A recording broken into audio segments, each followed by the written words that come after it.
ছোট্ট বন্ধুরা, তোমরা কখনো বনতুলসী গ্রামের নাম শুনেছ? ওই গ্রামে বিল্টুর বড় পিসিমা আর তার ছেলে ভন্ডুল থাকে।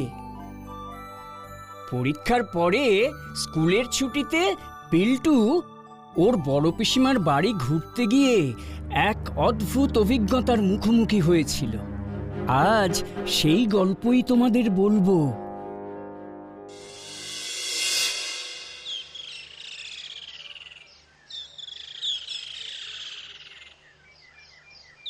বাবা, রাজস্থান ঘুরতে যাওয়ার টিকিটটা কি কাটা হয়েছে?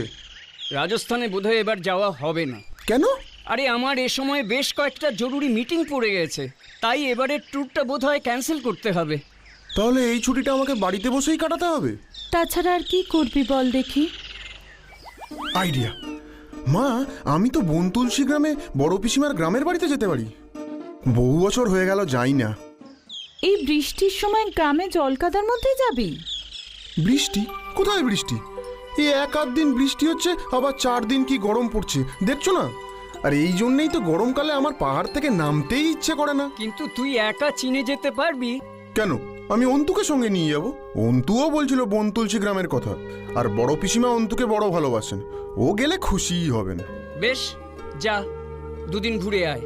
বড়দির বাতের ব্যথার ওষুধগুলো কিনে দেব, বড়দিকে দিয়ে আসতে পারবি। কিন্তু যাওয়ার আগে একটা চিঠি লিখে জানিয়ে দিও যে তোমরা যাচ্ছ, নইলে বড়দি আবার অসুবিধেয় পড়বেন।